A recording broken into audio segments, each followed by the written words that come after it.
Saint Thomas, remembered 3rd of July. St. Thomas was one of the 12 disciples.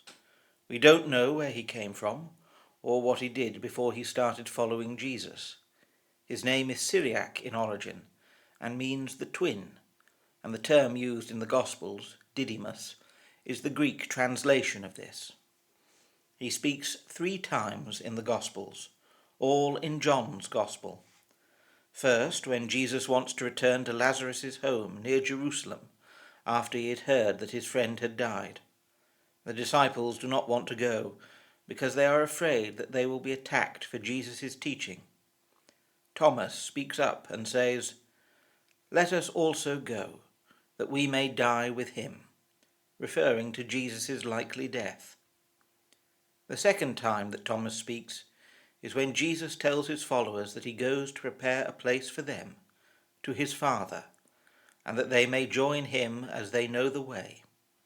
Thomas says, "Lord, we do not know where you are going. How can we know the way?" Finally, and most famously, when the risen Christ appears to his followers in the upper room after Easter, Thomas is the only one of the 12 not present. For a week afterwards he refuses to believe what the others tell him.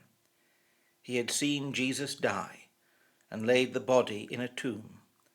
He had not seen him alive afterwards, and would not take their word for it that they had. Famously, Thomas said, "Unless I see the print of the nails in his hands, and put my fingers in them, and my hand into his side, I will not believe." From this, Thomas is the origin of the familiar phrase, "doubting Thomas." When Christ again appears to his followers, including Thomas, and offered for Thomas to put his fingers into the nail holes and his hand into his wounded side, Thomas fell to his knees and said, "My Lord and my God." From these 3 moments, it would be possible to see Thomas as more than a little doer. Let us die with him.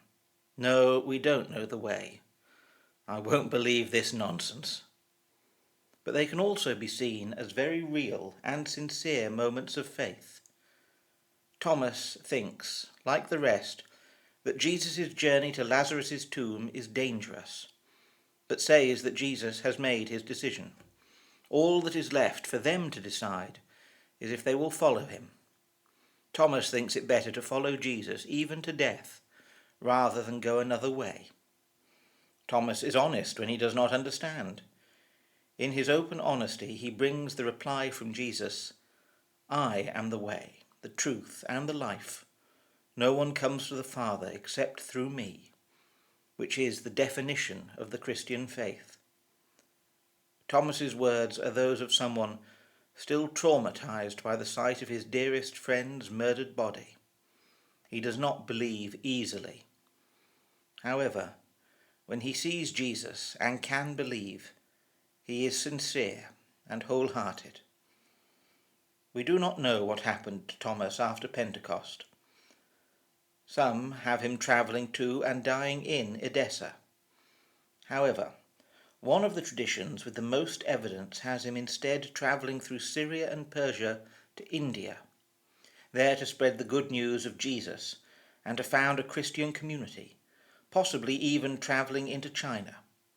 He was reputedly killed in India on a hill, stuck through with a spear on the orders of a local ruler who accused him of using magic to effect conversions.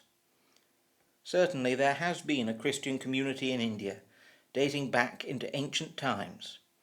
European merchants in the 1500s were surprised to find a community of Christians in India called St. Thomas Christians, who claimed to be the church founded by the apostle St. Thomas.